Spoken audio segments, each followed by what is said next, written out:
Halo semuanya, selamat datang di sesi pembahasan kita kali ini. Hari ini kita bakal membedah sesuatu yang secara harfiah menyelamatkan nyawa di tempat kerja, yaitu aturan keselamatan peralatan kerja. Entah Anda ini seorang manajer operasional, pekerja lapangan, atau sekedar penasaran bagaimana sebuah industri menjaga orang-orangnya tetap aman, Anda ada di tempat yang pas. Kita akan ubah aturan-aturan teknis yang biasanya bikin pusing jadi sesuatu yang gampang banget dipahami. Yuk kita mulai. Coba bayangkan ini, di Inggris aja pada periode 2017 sampai 2018 ada 13 pekerja yang tewas akibat kontak dengan mesin yang bergerak. 13 orang yang tidak pulang ke rumah. Ditambah lagi, ada lebih dari 2.500 cedera yang dilaporkan. Wah, angka ini bukan cuma sekedar statistik di atas kertas ya.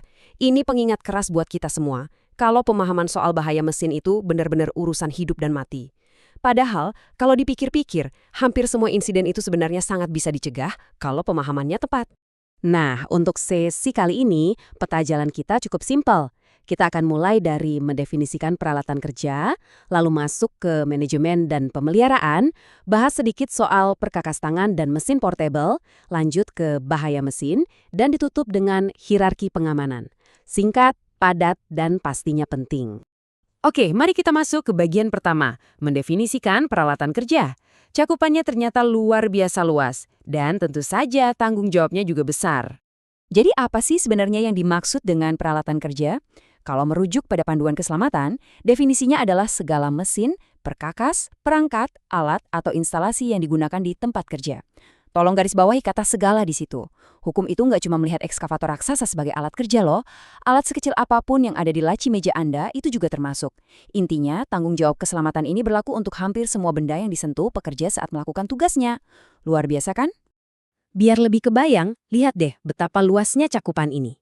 Kita bicara soal alat-alat simpel di kotak perkakas kayak palu atau pisau, lalu mesin fotokopi di sudut kantor, pembakar bunsen yang biasa ada di laboratorium, sampai ke instalasi scaffolding atau peranca yang super rumit di proyek konstruksi.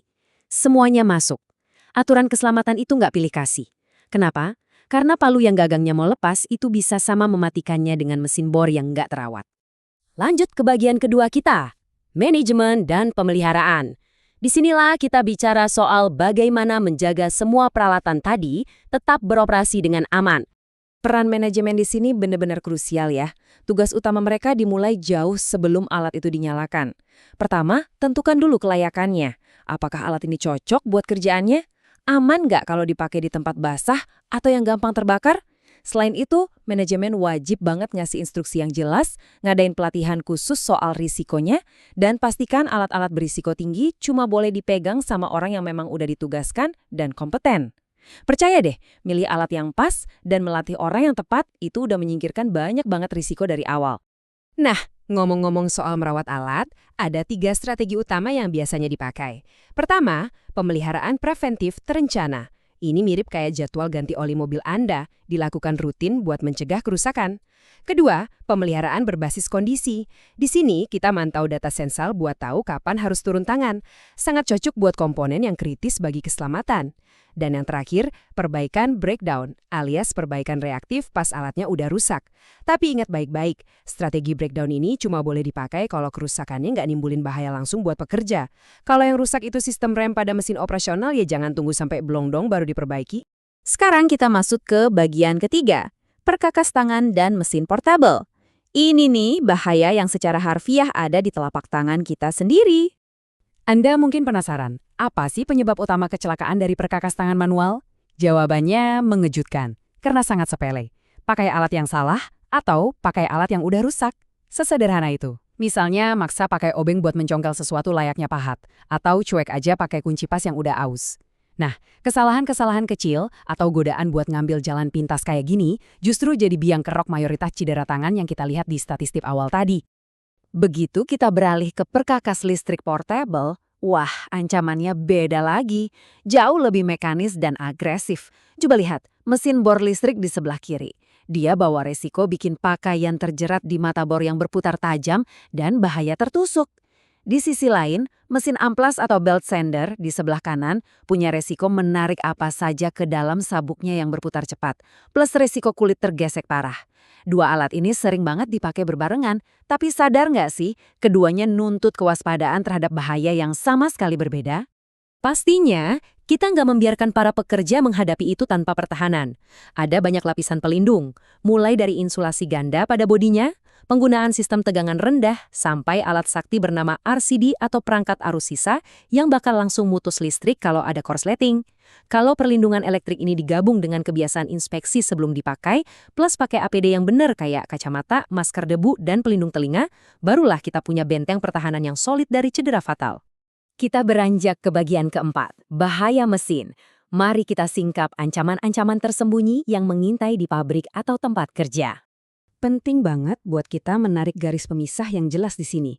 Mesin menghadirkan dua jenis ancaman utama. Pertama, bahaya mekanis. Ini dampak fisik yang kelihatan jelas di depan mata. Komponen yang bergerak yang bisa bikin kita tergencet, terpotong, atau terjerat. Tapi jangan lupakan yang kedua, bahaya non-mekanis. Ini ibarat musuh dalam selimut yang seringnya nggak kelihatan. Bisa berupa debu yang merusak paru-paru, kebisingan yang pelan-pelan bikin tuli, atau panas yang bikin luka bakar. Keduanya butuh strategi penanganan yang sangat berbeda. Dan tahukah Anda, terkadang mesin itu bisa gagal fungsi dengan cara yang benar-benar mengerikan dan katastrofik. Kita bicara soal ejeksi, di mana tiba-tiba mesin ngelontarin serpian material tajam layaknya peluru. Atau bayangkan ada semprotan cairan bertekanan tinggi yang bisa menembus kulit kita kayak jarum suntik raksasa. Belum lagi resiko overheat atau meledak akibat penumpukan tekanan. Karena potensi bencananya segila ini, makanya semua sistem kontrol mesin wajib banget dirancang fail-safe. Artinya, gagal pun harus dalam keadaan aman. Oke, sampailah kita di bagian kelima, hierarki pengamanan. Saatnya kita bahas cara melindungi zona bahaya tadi secara fisik.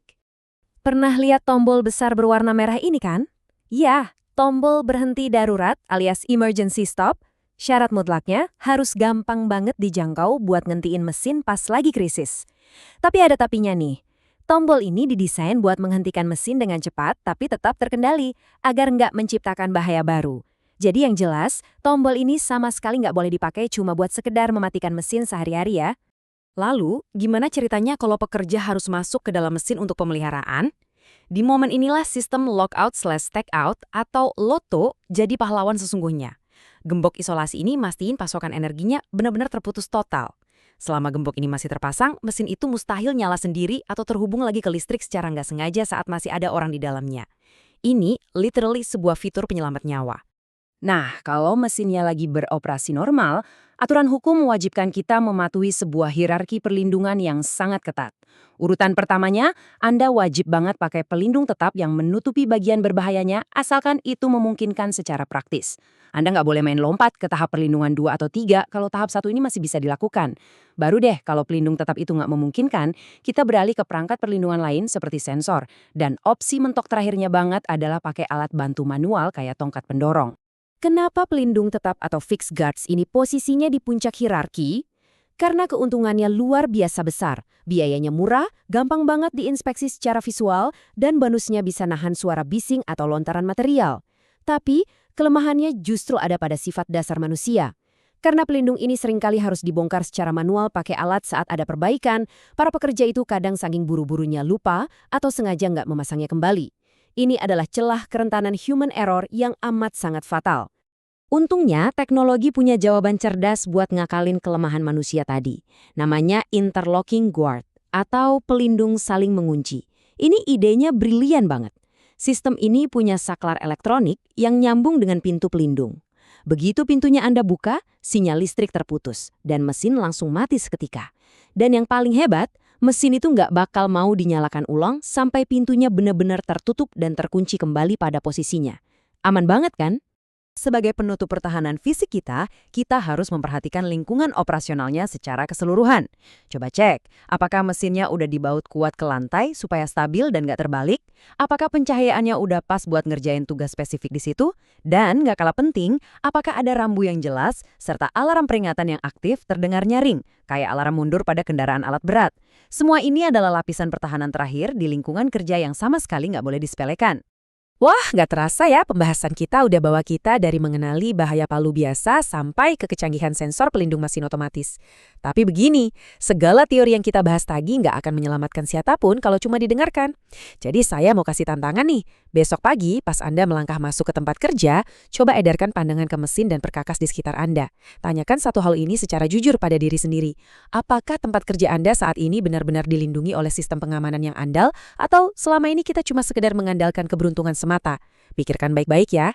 Terima kasih banyak udah menemani sesi kita kali ini. Tetaplah waspada dan mari kita budayakan lingkungan kerja yang benar-benar aman.